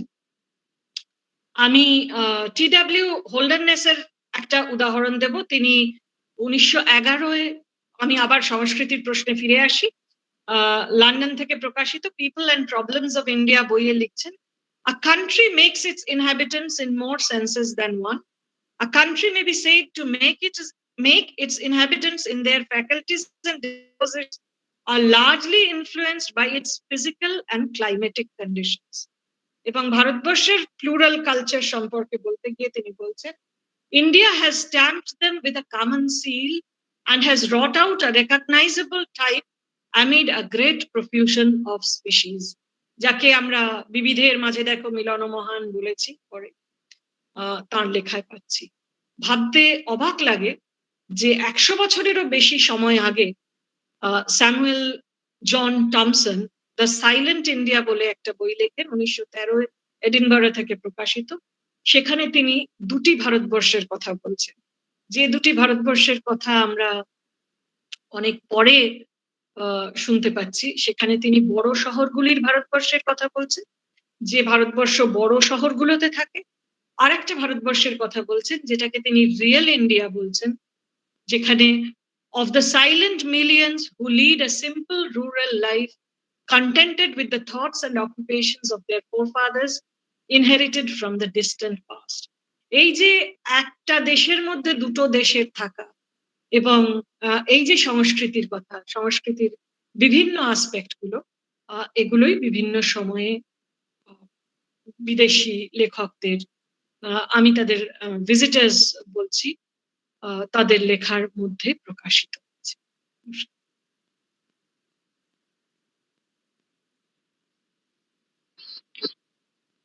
অনেক ধন্যবাদ ম্যামকে। ম্যামের বক্তব্যের পরে ম্যাম এত সুন্দর করে আমাদের বোঝালেন। ম্যামকে খালি একটা জিনিস জিজ্ঞেস করবো, ম্যাম ইন্দ্রাণী স্যারের সঙ্গে ইন্দিরা ঘোষের একটা বই আছে মেন সাইডস অ্যাব্রড, যেখান থেকেও আমরা অনেকগুলো জানতে পারি যারা ঘুরতে এসেছিলেন, মেরি কার্পেন্টার থেকে সারা জেনের ডানকান, এরা কিভাবে ভারতবর্ষের সম্বন্ধে বলছেন, মেরি মার্থা শেরউড, এই লেখাগুলো নিয়েও ওখানে বলা হয়। তো ম্যাম আমরা তো সবটাই এবারে আমাদের স্টুডেন্টসরা শুনলো, আমরা সবাই শুনলাম, অনেকে যেগুলো জানা ছিল না সেগুলো একটু জানলাম, কিছু জানতাম, অনেক কিছু জানতামও না, আমরা সবাই সেগুলো থেকে অনেক বেশি কিছু জানতে পারলাম। হয়তো কিছুটা কৌতূহল বা আরো ইন্টারেস্ট বাড়লো। ভবিষ্যতেও অনেকেই আমার স্টুডেন্টদেরকে ধরেই বলছি, তারাও হয়তো অন্যান্য বিভিন্ন রকম বই, গল্পের বই পড়বে। সবগুলো আমি নিজে নন অফিসিয়াল ইউরোপিয়ানদের দিয়ে কিছু কাজ করেছি, তখন এইসব ওদের অটোবায়োগ্রাফি গুলো বা বায়োগ্রাফিস গুলো ন্যাশনাল লাইব্রেরি পড়তাম, তখন এগুলো না টিপিক্যাল হিস্ট্রি মনে হবে না, তখন মনে হবে বেশ গল্প, ইন্টারেস্ট বেড়ে যায় যে কি হলো কি বললো। এবং ওরা বলতে গিয়ে যেমন ভারতীয় প্রতিষ্ঠান ধর্মকে খারাপ চোখেই দেখেছে, যখন ম্যাম একটা কথায় বলছিলেন যে রেজিনাল্ড হেভার যেখানে মালা ফেলতে পারেননি, আবার কেউ বলেছেন এই মূর্তি পূজা করে, কি মূর্তি, নিজেরাই দুর্গা মূর্তি তৈরি করে নিজেরাই তাদের ডিভিনিটি দেয়, এটা কি মূর্তি পুজো, মানে এটা কি সত্যি ধর্ম? তো এরকম ভ্যারিয়াস ওপিনিয়ন্স রয়েছে। আমরা যেমন তোমাদেরকে স্টুডেন্টসদের বলছি, যখন সোর্সেস অফ হিস্ট্রি পড়াই, আমরা বলি ফরেনার্স অ্যাকাউন্টস, এটাকে কি করে করবোরেট করতে হয়, মানে আর্কিওলজি সে করবোরেট করে দেখতে হয় কোনটা চেক অ্যান্ড ব্যালেন্সে কোনটা নেওয়ার কোনটা নয়। তেমনি সাংস্কৃতিক ইতিহাস যারা বিদেশিরা এসছেন অনেক রকম মত প্রকাশ করেছেন, তার মধ্যে হয়তো কিছু বায়াস, কিছু সত্যি এবং কিছু আমাদের ভারতের সংস্কৃতিকেই তুলে ধরা, সেগুলোকে ভালো করে পর্যবেক্ষণ করে সেটাকে গ্রহণ করার মতো। এবং তোমরা যখন এগুলো পড়বে দেখবে তখন মনে হবে না টিপিক্যাল হিস্ট্রি। তোমরা তো ইতিহাস পড়তে গিয়ে অনেক সময় বোর হয়ে যাও, ম্যাম ইতিহাস ওই তো ম্যাম সেই এক রাজস্ব এগ্রিকালচার, কিন্তু এইগুলো পড়লে বুঝবে যে এগুলো না ঠিক গল্পের মতো মনে হবে, কৌতূহল বেড়ে যাবে। ম্যাম তো সেটা উদ্দীপনা করে দিলেই এটা তোমরা আশা করি ভবিষ্যতে আরো তোমাদের ইন্টারেস্ট বাড়বে, বা যারা আমাদের স্টুডেন্টস গ্রাজুয়েশন করছো পরে মাস্টার্সে যাবে বা আরো হায়ার স্টাডিজে যাবে, তোমরা হয়তো কেউ এইরকম রিসার্চ ওয়ার্ক করবে এইসব বিভিন্ন ট্রাভেল অ্যাকাউন্টস নিয়ে। আচ্ছা, এইবারে আমি আশা করবো নিশ্চয়ই যে তোমাদের অনেকেরই প্রশ্ন আছে, অনেকেরই কৌতূহল আছে। নারায়ণ নন্দী, নারায়ণ আমাদের এই ফ্যাকাল্টি মেম্বার, ও প্রশ্ন আনসার বা he will be dealing with the question answer session. তাই নারায়ণ, কারো যাদের প্রশ্ন আছে তুমি ওগুলো দেখো এবং তুমি ম্যামকে সেগুলোকে ম্যামকে জানাও। নারায়ণ, নারায়ণ। হ্যাঁ দিদি, ইনবক্সে কোনো কোশ্চেন নেই, তোমাদের থাকলে। হ্যালো, আমাদের হ্যাঁ। ইনকল মেসেজ যেখানে কোনো কোশ্চেন এখনো জমা পড়েনি। ম্যাম খুব ভালো বলেছেন, informative session, thank you ma'am. তোমরা ম্যামকে স্টুডেন্টদের বিশেষ করে বলবো, তোমরা ম্যামকে পেয়েছো এত কাছে থেকে সবসময়, তো ম্যামকে আমরা পাবো না? প্লিজ তোমাদের যা কিছু বলে ম্যাম বাংলাতেও বলে তোমরা বুঝতে পারো, যাদের বাংলা বেশিরভাগ যেহেতু আমাদের বাংলা ভার্সন স্টুডেন্ট, তাই ম্যামকে পেয়েছো, তোমাদের যা কিছু জিজ্ঞেস করার, ইনক্লুডিং যারা আরো টিচার্সরা আছেন। রোশনা খাতুন ম্যাম লিখেছেন যে অনেকদিন পর আপনার লেকচার শুনছি, নস্টালজিক লাগছে, বারবার মতো মুগ্ধ হলাম, কোশ্চেন করেনি। হ্যাঁ, তাড়াতাড়ি জিজ্ঞেস করার থেকে করণী ঠিক আছে, এখনো বলতে পারো।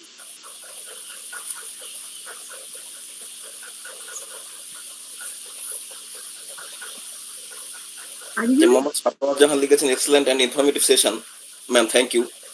নান্টু বিশ্বাস লিখেছেন excellent informative and thank you ma'am. Roshnara Khatun লিখছে অনেকদিন পর আপনার লেকচার শুনছি, নস্টালজিক, বরাবরের মতো মুগ্ধ হলাম।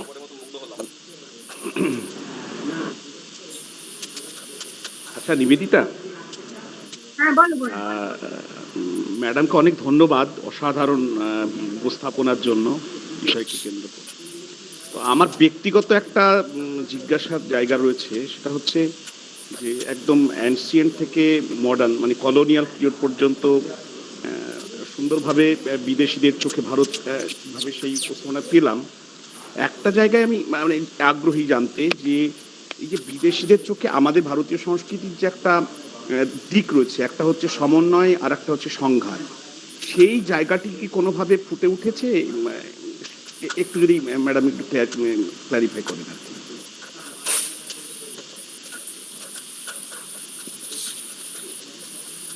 ম্যাডাম কি শুনতে পেলেন আমার কোয়েশ্চেন?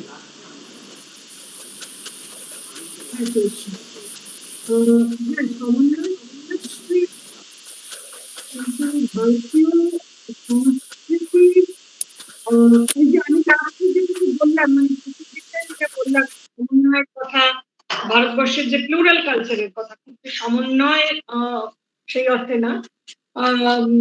আমি যেখানে হোল্ডারনেসকে কোট করলাম, যে সেখানে তিনি বলছেন যে India has stamped them with a common seal amid a great profusion of species. হ্যাঁ, সমন্বয় এবং সংঘাত দুটোই ফুটে উঠেছে। তার থেকেও মানে আমাকে যদি জিজ্ঞাসা করেন আমার রিডিং থেকে আমি কি বলবো, ভারতবর্ষীয় সংস্কৃতির সমন্বয় এবং সংঘাত ফুটে উঠেছে, যেমন সেটা সমন্বয়ই হোক বা সংঘাতপূর্ণ হোক, তার মধ্যে দুটো সময়ে বিষয় আছে। একটা হচ্ছে যে তাদের একটা মুগ্ধতা থাকতে পারে ভারতবর্ষের সম্পর্কে, অথবা এক ধরনের রিজিডিটি থেকে, এক ধরনের বায়াস থেকে কিছু রিজার্ভেশন।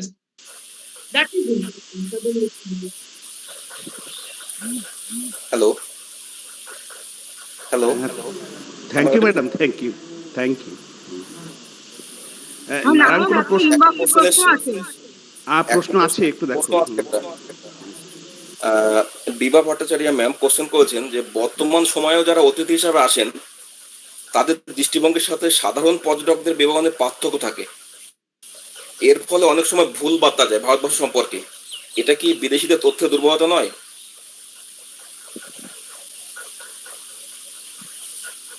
হ্যালো। হ্যালো, আরেকবার যদি প্লিজ বলেন, আমি ঠিক কি কথা বললেন। বর্তমান সময়েও যারা অতিথি হিসাবে আসেন আমাদের দেশে, তাদের দৃষ্টিভঙ্গির সাথে সাধারণ যারা পর্যটক তাদের বিবরণের একটা পার্থক্য থাকে। এর ফলে অনেক সময় ভুল বার্তা যায় ভারতবর্ষ সম্পর্কে। এটা কি বিদেশিদের তথ্যের দুর্বলতা নয়?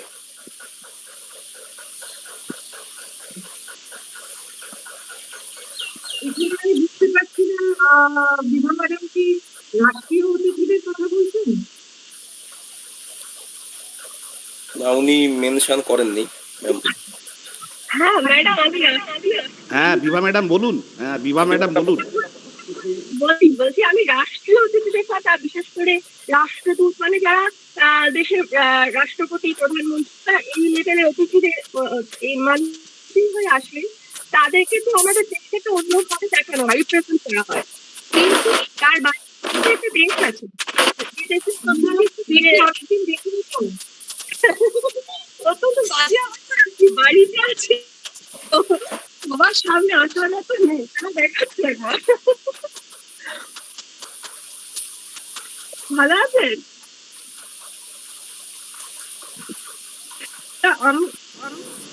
এটা তো আমাদের একটা দুর্বলতা, বিদেশি অ্যাকাউন্টের একটা দুর্বলতা বলা যায়।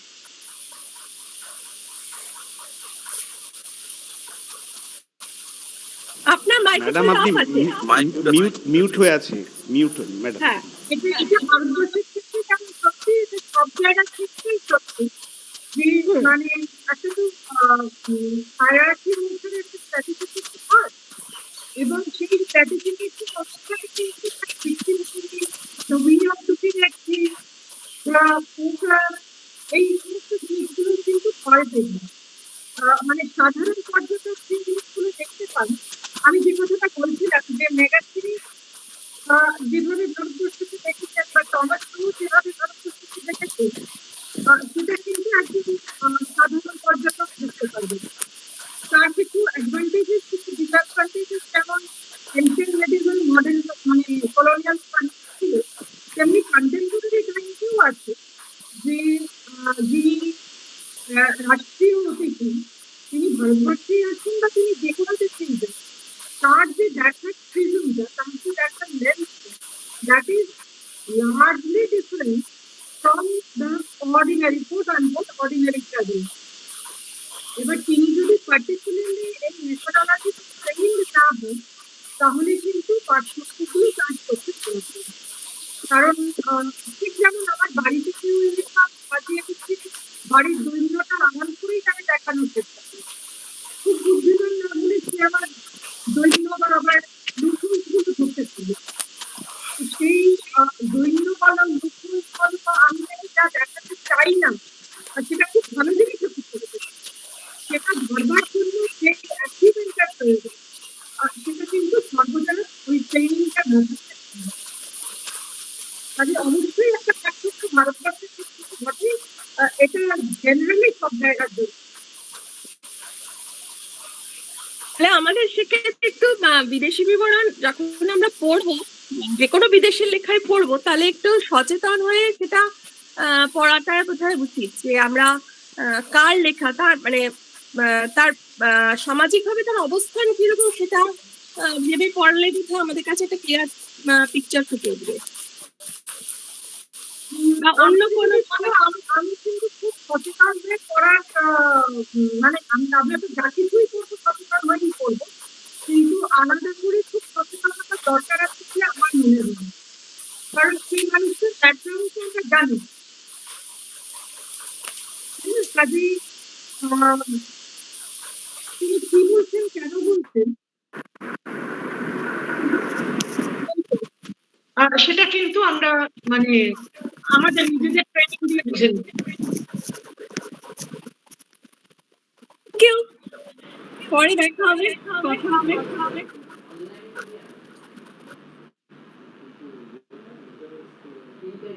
নারায়ণ আরেকটা প্রশ্ন আছে, সত্যি করেছে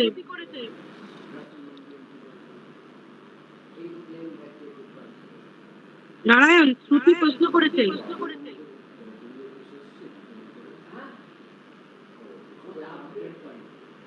নারায়ণ একটা প্রশ্ন আছে, দেখে নাও। ও মিউট হয়ে আছে ম্যাম নারায়ণ। আচ্ছা আমি বলবো। নিবেদিতা হ্যাঁ নিবেদিতা তুমি বলো।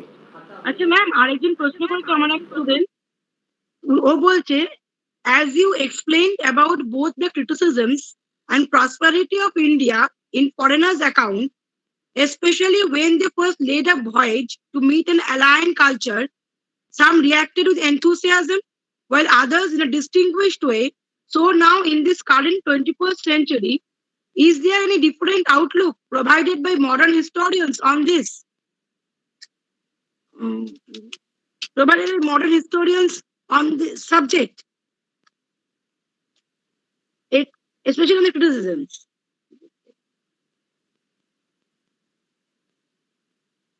ও জানতে ম্যাডাম মিউট হয়ে আছেন আপনি। ও জানতে চাইছে, যেটুকু আমি বলতেছি যে একবিংশ শতকে কি আর অন্যরকম কোনো ঐতিহাসিকের মতামত প্রকাশ করছে বিদেশিদের নিয়ে? ম্যাডাম মিউট হয়ে আছেন আপনি।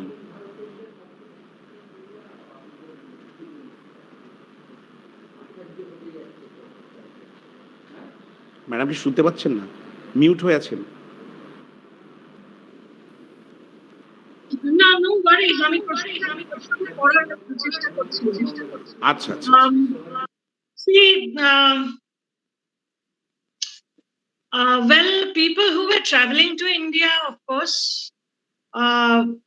let us not consider that all of them were traveling with great enthusiasm. Some were compelled to travel.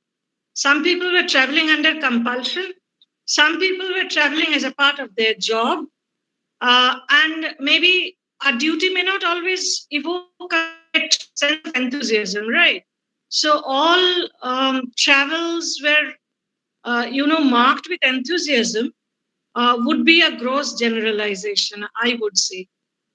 Now, how 21st century looks at the people who had been traveling is a very, very subjective question, because our readings evolve with time, and it depends on how and who how we are reading the text, who is reading the text, what text we are reading.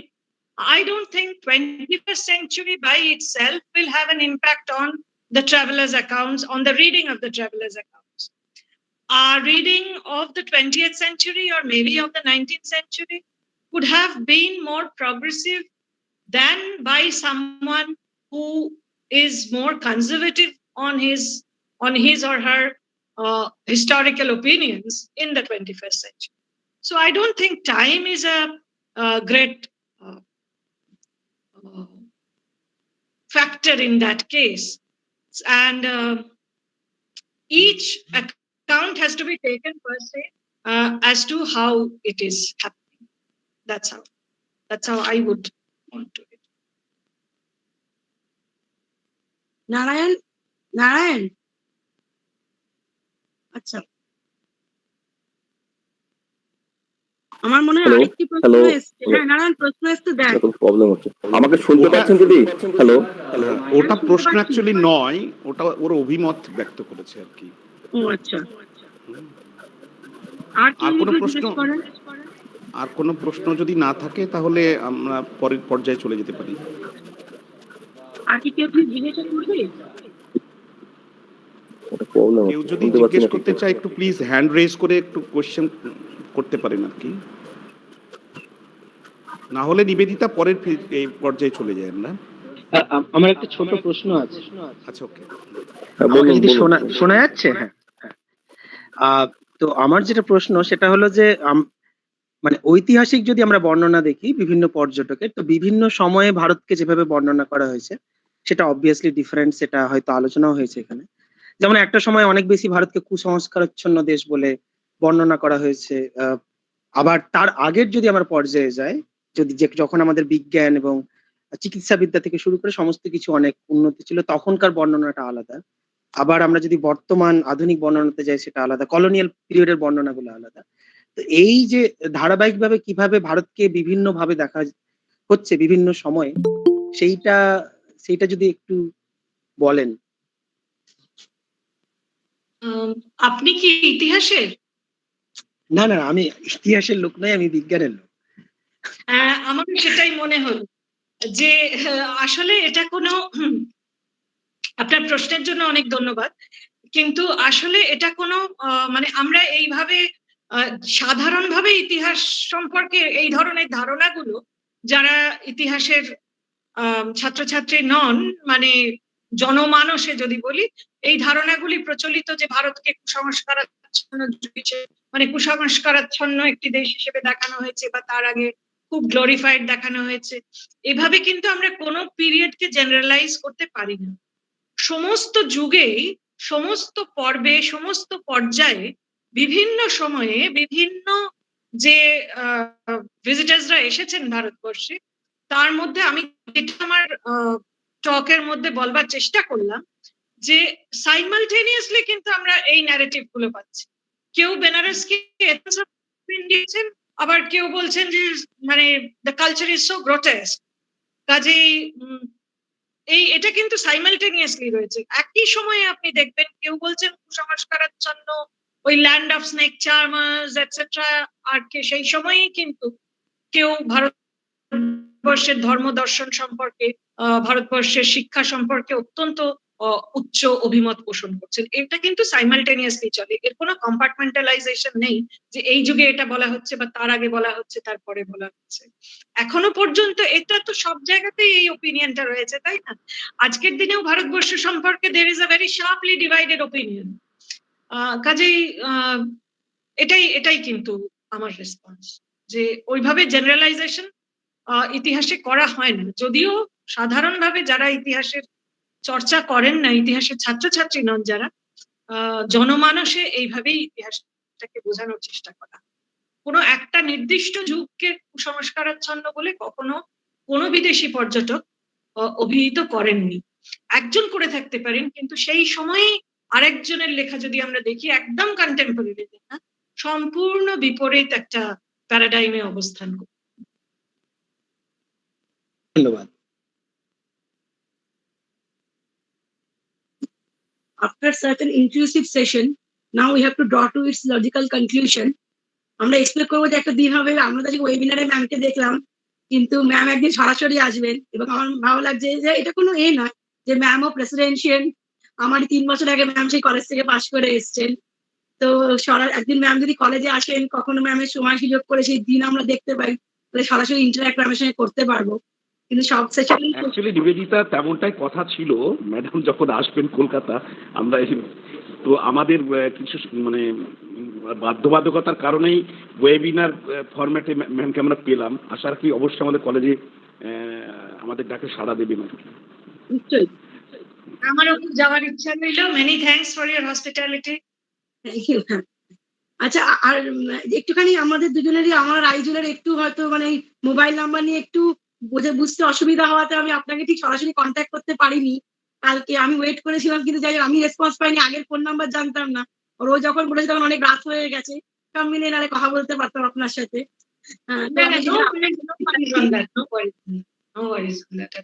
আজরিনী দি, তুমি এবারে vote of থ্যাঙ্কসটা তুমি এবার করো, সূচনা করো। আজরিনী দি।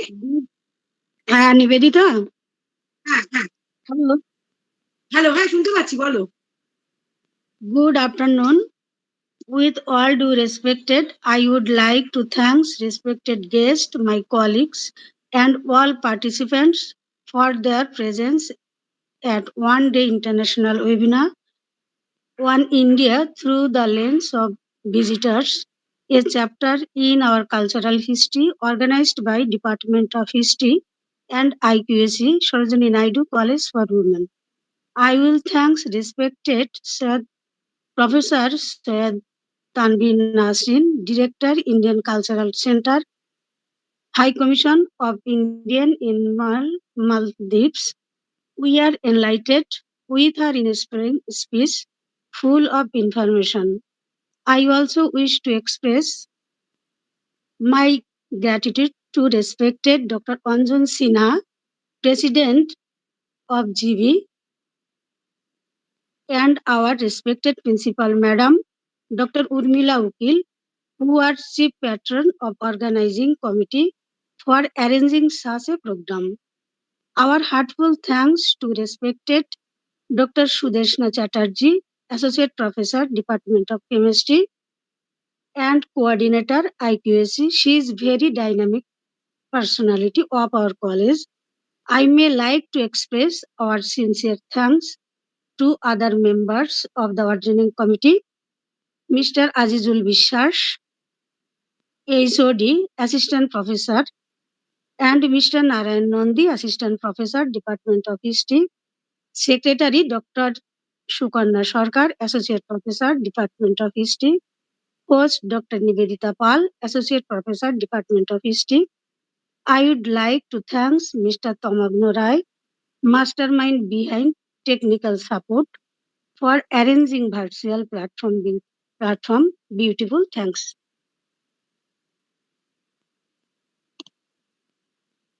আরে তুমি conclude করো। হ্যাঁ, তুমি করে দাও। আজকে সেশন এখানেই সমাপ্ত হলো। অর্গানাইজেশনের সরাসরি ওয়েব প্ল্যাটফর্মে নয়। Thank you. Thank you madam, thank you all.